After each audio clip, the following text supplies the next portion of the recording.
guys? Thank you for coming back to another Hamza Khan show. Just see this, I can't just go by. What are you saying, guys? Um, is that the intro? I don't know. Um, let's get right into it, man. It's just one of my favorite times of the week, for me. And honestly, I love just talking about wrestling. I guess when you talk with people, it's not necessarily the same because they've got their opinions. Obviously, I've got my opinions, and then you get swayed by people depending on what they kind of say. But in this kind of scenario, it's kind of just more in my opinion, really, which is, I guess I like, because sometimes people can be a bit of a hater, but it is what it is. Anyways, just watched. So this week, no PLE this week. Obviously, we came off. What was the last PLE? Obviously, had No Mercy with Ricky Saints winning, which was crazy. And then we had NXT this week, which was really, really good. You also had, I think we'll start off with Raw. I thought it was good, in terms of the Dominic Mysterio versus Rusev match, which was really, really good. I loved how clever that match was. You kind of anticipated people to get involved. You kind of anticipated El Grande Americano to get involved or something along those lines, maybe Judgment Day as well. But obviously, El Grande Americanos, those guys already had a match earlier on in the show. So they couldn't really necessarily get involved. Obviously, there's probably a way around it, but they decided obviously not to get anybody involved in the Judgment Day because of the actual um, the relationship between them. Dominic not actually backing them as much as Judgment Day backing him. Uh, Obviously left a bad taste in Finn Balor, JD McDonough's mouth. So obviously they didn't get involved. Then during that match, it was very like a cat and mouse kind of game. They were playing. Um, Dominic Mysterio was really over. I loved how Rusev played into it as well, and just being that dominant kind of powerhouse. And you kind of when you went into that match thinking, without uh, without like clumsiness, I think that's the word, whatever it is. How is Dominic Mysterio actually gonna beat someone like Rusev? But somehow he got through it. He obviously went for the championship belt. That didn't work. I loved how they straight away he noticed it. It wasn't like hiding it anything. It's the oldest trick in the book. Everybody knows what's going on with that one. And then hits Rusev with a low blow, and then pulls his tights, gets the pin, falls out of the ring. Crazy, really, really good. Really, I think it is the best decision to keep Dominic Mysterio as Intercontinental Champion. I don't necessarily want Rusev to win it anytime soon. The Intercontinental Championship, I want him in the World Heavyweight Championship picture eventually. So once kind of the story currently going on dies down, as well as with the other people, I definitely want Rusev to be in that picture, to be fighting for the World Heavyweight Championship, even if it's for a couple of months, even if it's for one PLE. I definitely want Rusev in there in that picture. Um, Talking about the World Heavyweight Championship, of course, we had another amazing interaction between Seth Rollins and Cody Rhodes.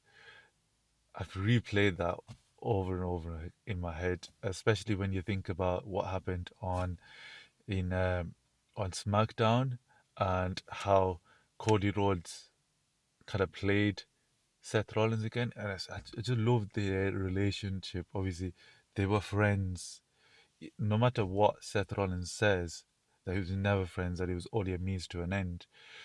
They were definitely friends. You don't go against The Rock and Roman Reigns if you're not friends.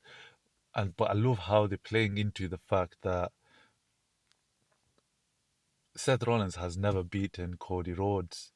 But what's crazy is that Roman Reigns has never beat Seth Rollins, but Cody Rhodes has beaten Roman Reigns. So how does that work? It's kind of it's a really like crazy kind of. Those are the three in the industry currently at the top of their game.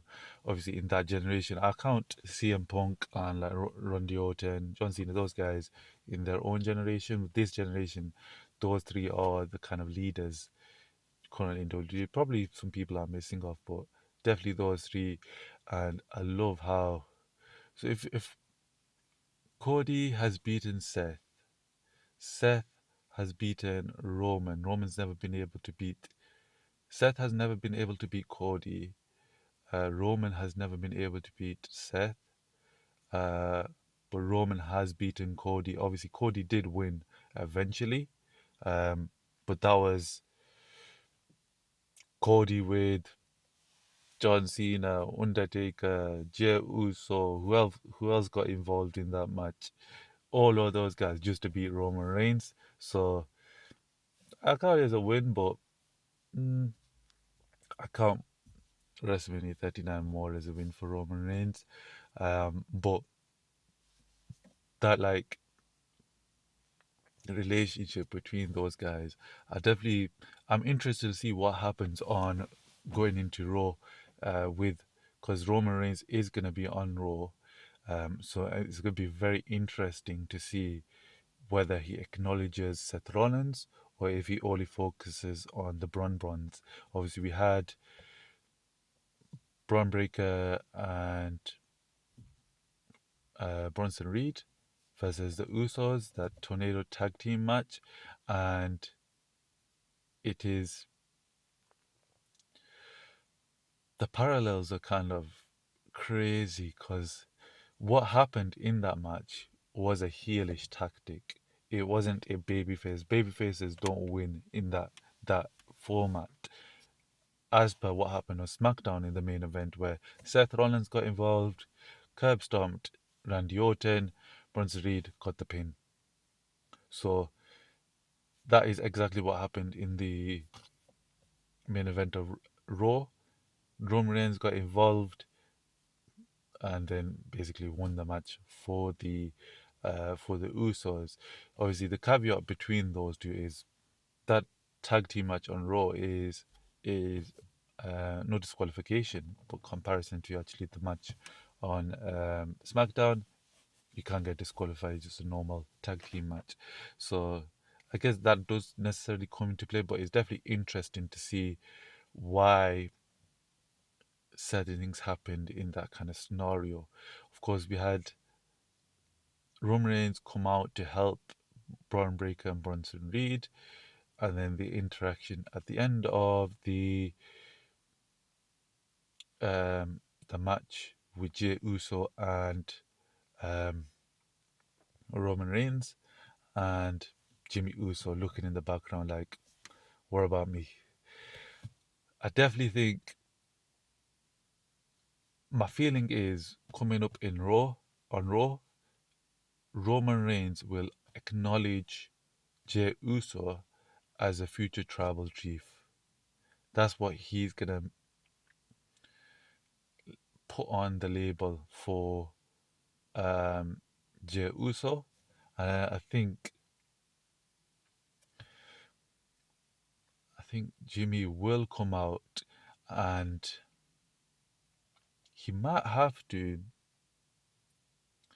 do that promo again because he had a promo initially when he got involved in the original Roman Reigns versus Jey Uso match for tribal rules or something like that for the world uh, for the undisputed WWE Championship.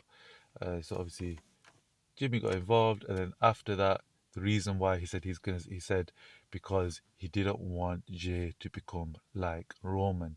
But now that Roman's acknowledging Jey Uso, maybe we could see him slowly turning into that um, monster monster heel um, that Jimmy has to beat in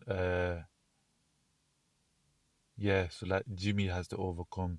I think initially Jimmy will be kind of kicked out of the group eventually coming up, but um, it will be like a story of Jimmy's kind of rebuild into becoming um, one of the main eventers. What I would love to see if maybe Jimmy goes back to SmackDown, and I love to for him to be involved in the family tree, not necessarily a inside of that group, but just like an ally to that group. And I love to see them build something with Jimmy and Solo. Uh, so that's where like Jimmy starts to build himself up, and then he slowly, eventually, I would say, takes over the group, and maybe they kick out Solo Sikoa as the rest of the MFTs acknowledge Jimmy Uso, and then you've got Jimmy on SmackDown who's built his own group, his own thing. He's doing it his own way, and he's getting as big as Jay, and then eventually they have them two clash. Um, very interested to see what happens in that whole so because everything is connected. It's so interesting when you think about it. When you watch the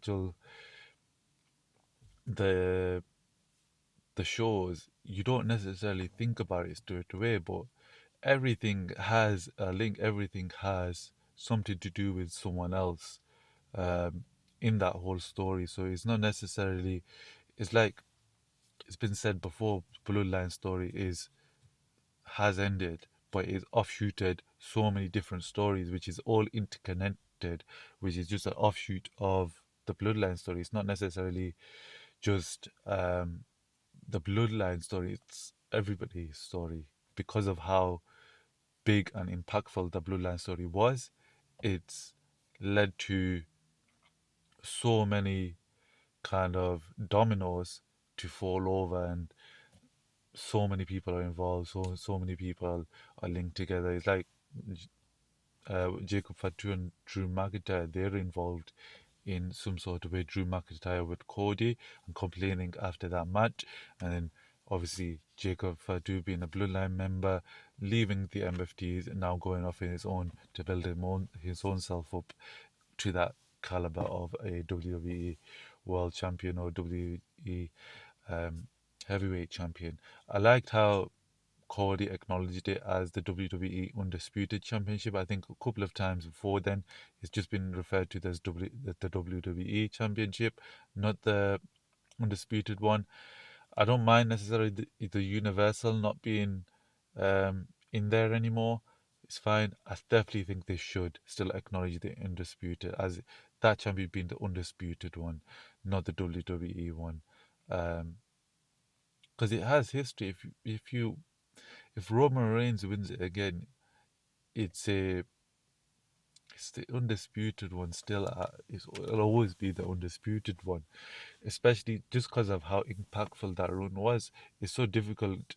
I think in previous times when they've joined up championships together, because we've not had time to care for those championship or look at that championship as a representation of something, it has less meaning comparison to actually um, when people are losing it all the time compared to when someone holds it for a really, really long time, like Roman Reigns, who held it for nearly 3, 4 years. It gives a massive impact, and it gives like a massive kind of tone, I guess, to the actual championship. So it's very interesting to see what they do.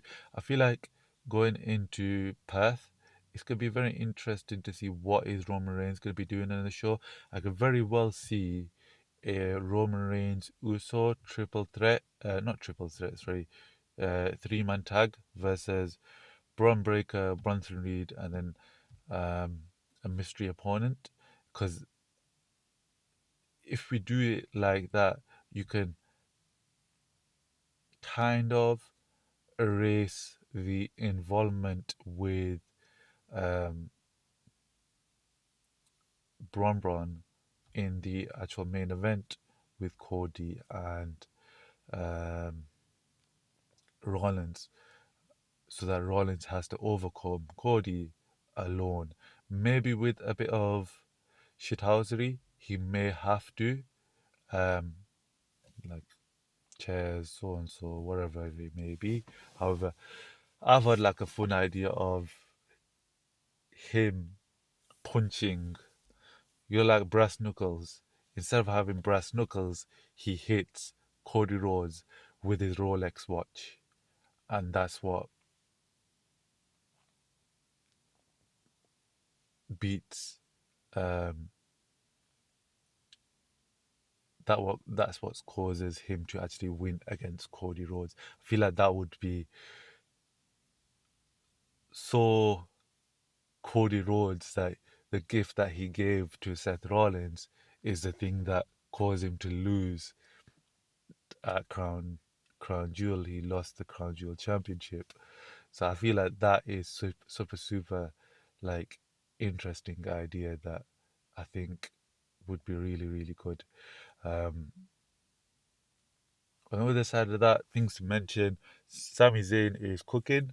Um, the matches he's having, the Open Challenge is really good. I hope they keep it as long as they can for a really long time. I'm not interested in a story currently. I want the US Championship to be built for like ages. I don't want um like just have a story, same kind of like um reasoning, and then you go to a PLE, someone loses, someone wins. I feel like that Open Challenge, 3, 4, 5 months of just open challenges, banger after banger after banger. Eventually, when the right person comes, Sammy loses in that US Open Challenge, and then it becomes a story of Sammy trying to win that title back because of how much respect that he's earned because of the US Open Challenge and how much it means to him after because whoever maybe wins it no longer wants to carry that same kind of challenge in a way.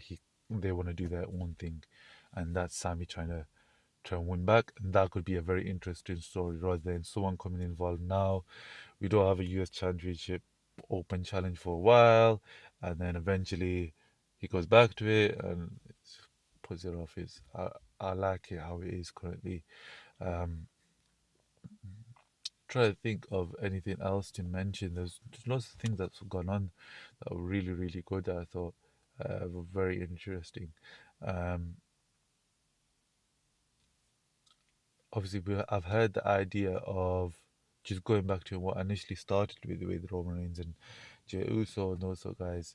I've heard of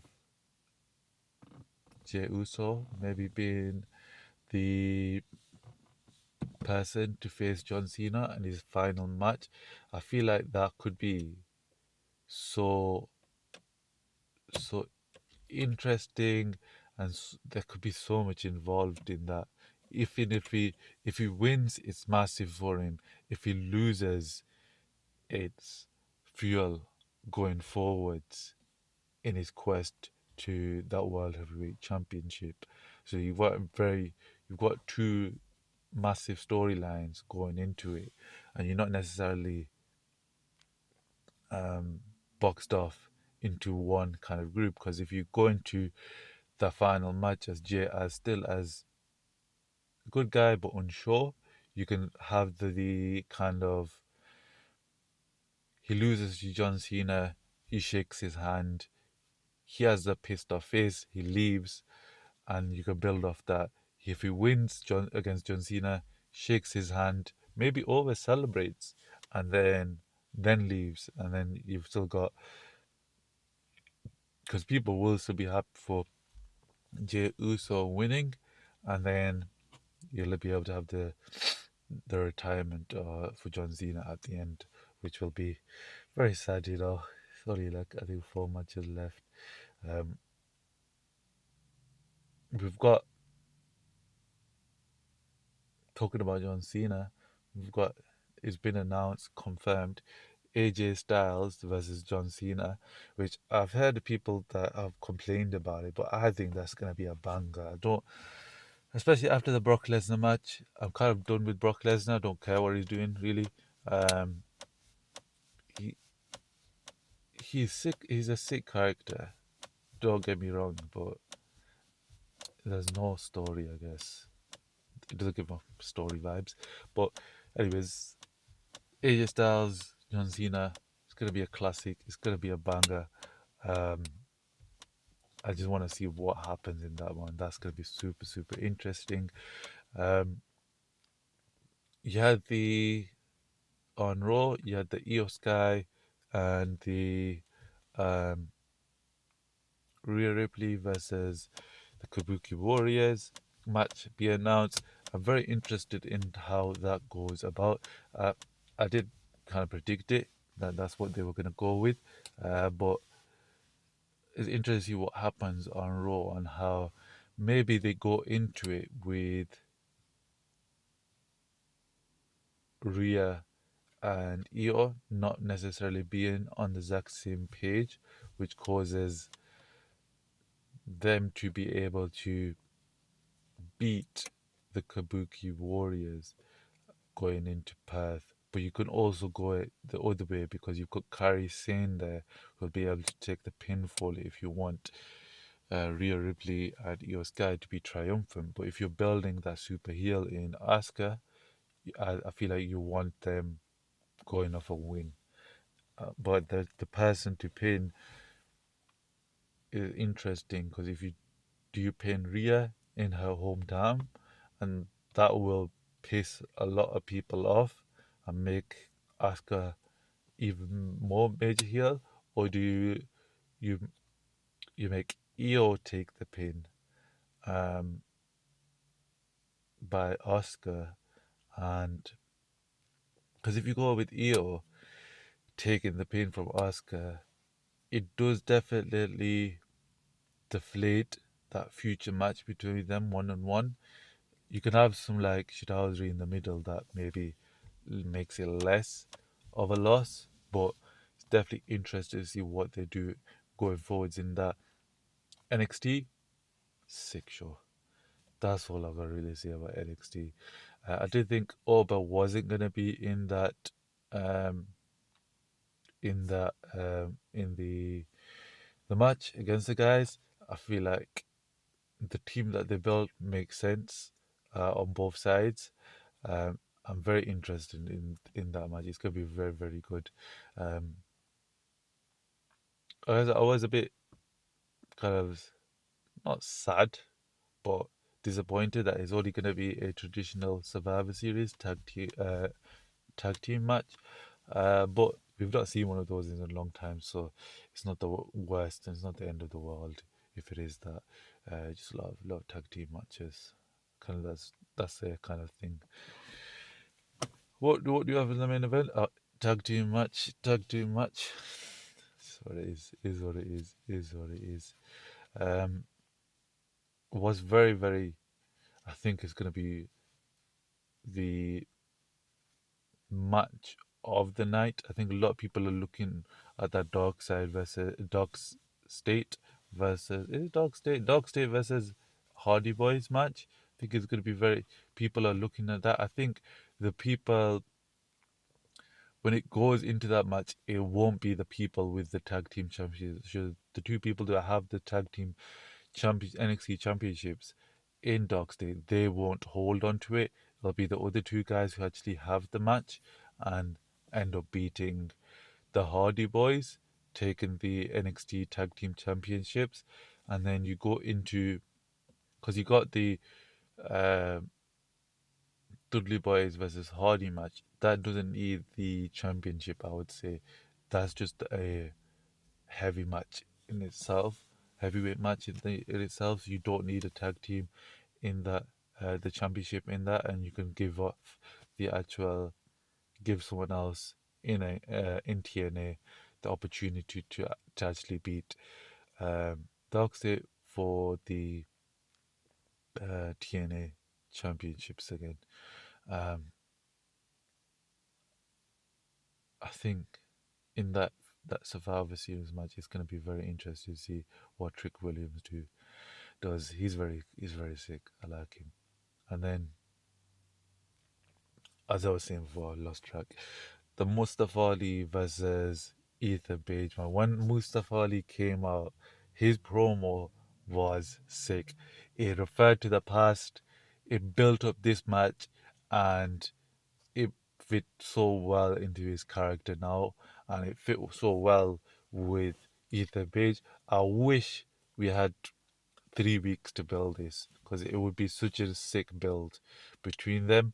Um, so it's kind of sad that it's only a one match build, but I think that is gonna be so a really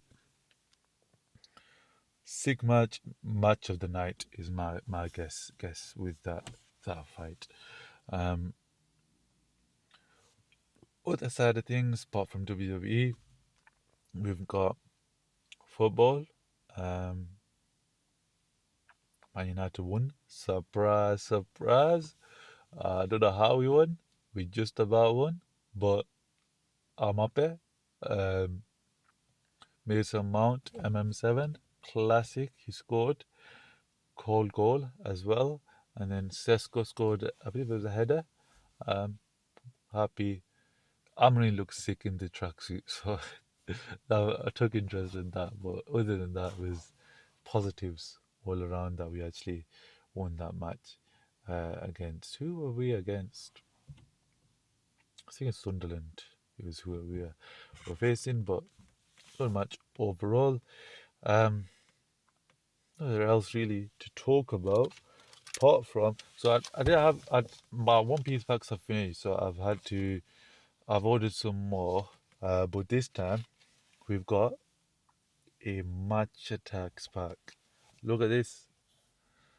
It's a fat one as well. So what in here is it contains 28 cards, plus one brand new random Starboy limited edition card, plus three exclusive worldy limited edition cards as well. There could be something banging in here, you know. So look at that. Thumbnail time.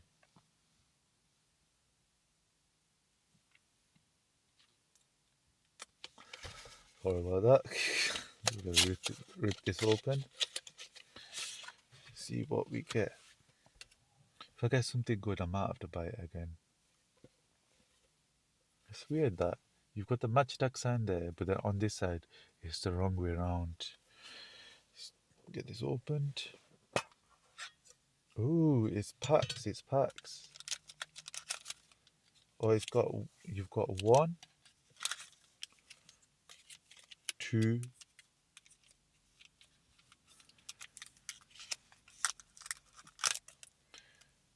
3. I guess that will have like the limited edition card in there, and then no, this one has the limited edition card.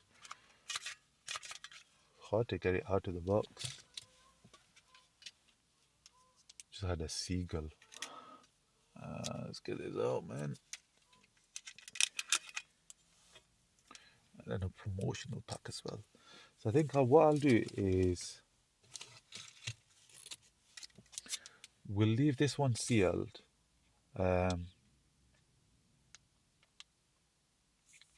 Actually, we'll open everything, you know. Why not? So those are the limited edition ones. So leave those as it is. I'll be honest with you. I do want to get a good card, but I also don't want to get a good card because I didn't bring any seals. So if I'll have to get it home and hope for the best that it doesn't get damaged. But get it opened. Open so much easier than the other ones, you know. Okay, put it opened. So first card, you've got John Pauline here. You've got Ferran Torres, just a normal card. You got the Porto badge. You've got 91 rated, 91 defending Enzo Fernandez Platinum Pull limited edition card. Look at that, looks sick. You've got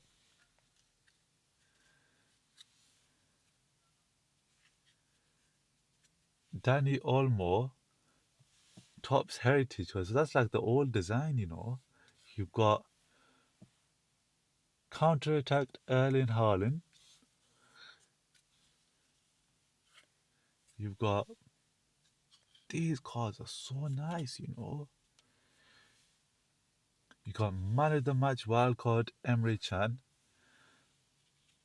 You've got Mads Bistrup. You've got Josh Vagnoman. You've got this guy. You got Liam Delap. He was going to come to Man United. You got Min Son. I don't need to look for that one, man. What's the celebration? Boom. And then you've got Rodri. And then you got John Paulinho as well. Very, very, very nice, you know. Very nice packs. And definitely need to get these home and get this sealed, you know. They're not like the thingy ones. I feel like they'll get dented so easy, you know. Just gotta hope for the best, really. Nothing else we can really do.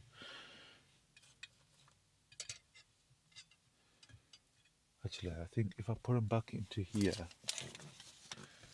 hopefully that helps seal it a bit more.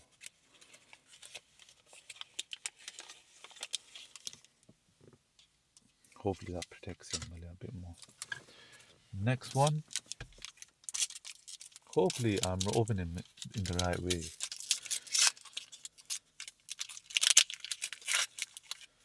Oh, these are sick, you know. I'm have to buy more of these. First off, we've got Pablo Marius.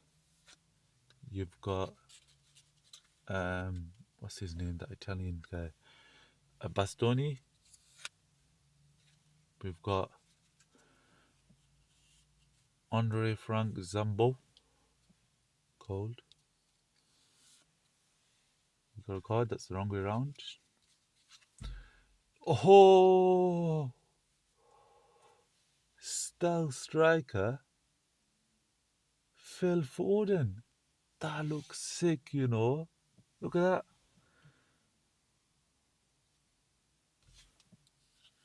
We got Antoine Griezmann. What's this? Magic Memories, Antoine Griezmann. Look at that. That's beautiful. We've got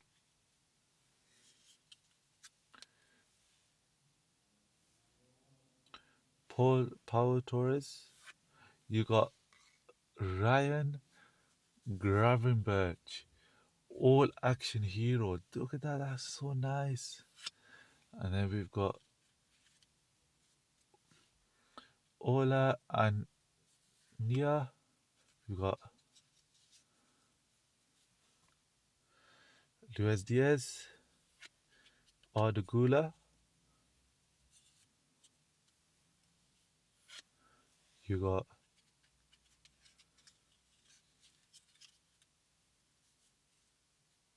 Kavicha Kovaskelia. You got Sandro Tonali. And then you got Paulo Barres. Such a nice cards, man. So nice cards, you know. I'd assume I guess they're not as rare as they seem to be, I guess. I guess you get quite a nice set of players when you open them up. But we get this back in there as best we can.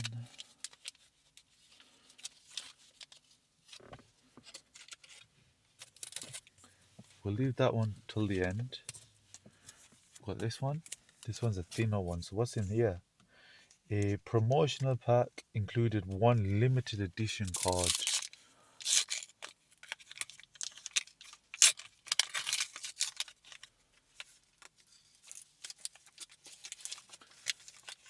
It's got a code at the bottom. Interesting.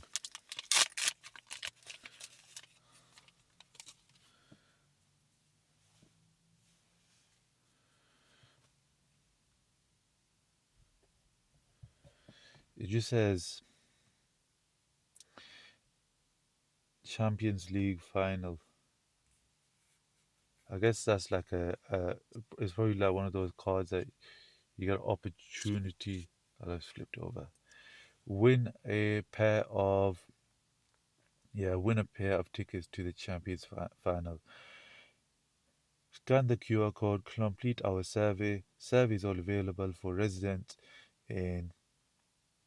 I guess it's like you get an opportunity to actually win it. You don't necessarily actually win the thingy. What I'm gonna do is, I think that's the limited edition one, so I'm gonna just flip it over to the back, and we've got the old design ones. You've got Ryan Yates, you got Nicola Barella, you got Jude Bellingham, Jude Bellingham. We've got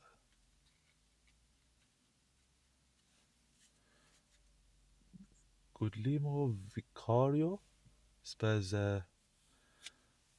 goalkeeper, and the limited edition card is Desiree Doué, Star Boy. That is a nice card, you know. That card design is so nice. Oh, you can see like the corner's been like slightly bent, I guess.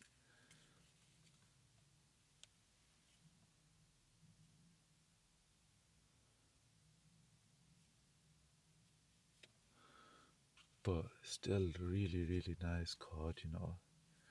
Desiree Doué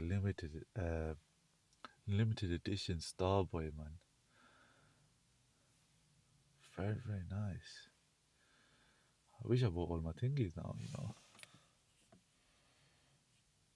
Yeah, you can see it's slightly bent, which is very annoying, but it is what it is, I guess. And then I might have to buy more of these, you know. It's so fun.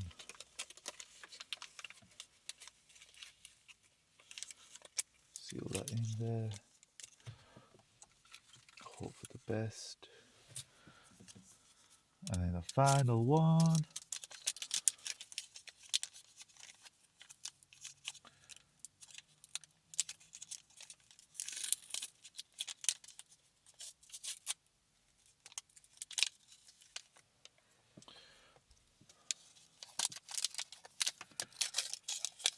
Difficult to open, you know.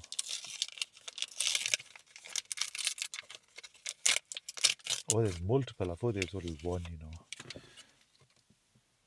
Let's go. So, limited edition Isak at Newcastle. Probably worth nothing because he's not at Newcastle anymore. You've got Julian Alvarez, and then we got Bolingoli limited edition Lukaku.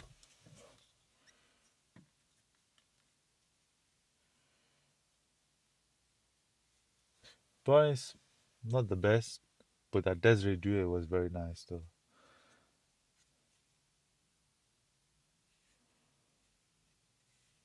The car design is so nice though. It's so clean.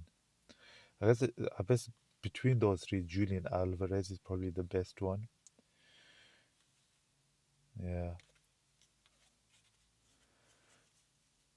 Seal that back up. Whew. I'm gonna buy another tin, and seal it. Keep it as one of the so fun those packs. Let's put that there.